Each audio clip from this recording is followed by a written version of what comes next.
ஈழத்தமிழர்கள் லட்சக்கணக்கிலே சிங்கள பேரினவாதத்தால் கொன்று குவிக்கப்பட்டு இன அழிப்பிற்கு உள்ளாக்கப்பட்டதன் நினைவு சின்னமாக முள்ளிவாய்க்கால் முற்றம் எமது தமிழக உறவுகளால் இந்தியாவிலே கட்டப்படுகின்றது. இது யாழ் பல்கலைக்கழகத்திலும் தமிழ் மாணவர்களால் நிறுவப்பட்டு பின்னர் சிங்களவர்களால் உடைக்கப்படுகின்றது. இதை கண்டு உலக தமிழினம் கொந்தளிக்க இது மீண்டும் யாழ் பல்கலைக்கழகத்திலே கட்டப்படுகின்றது. இன்று கனடாவின் பிராம்டன் நகரிலும் உருவாக்கப்பட்டுள்ளது.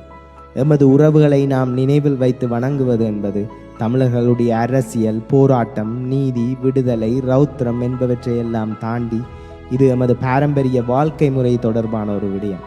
எமது பண்டைக்கால நடுகள் வழிபாடு முதற்கொண்டு ஆண்டுதோறும் இறந்து போன எமது உறவுகளுக்கு செய்கின்ற சடங்குகள் வரை பல காலமாக எமது வாழ்க்கை முறையுடன் ஒன்று பிணைந்து விட்ட ஒரு விடயம்.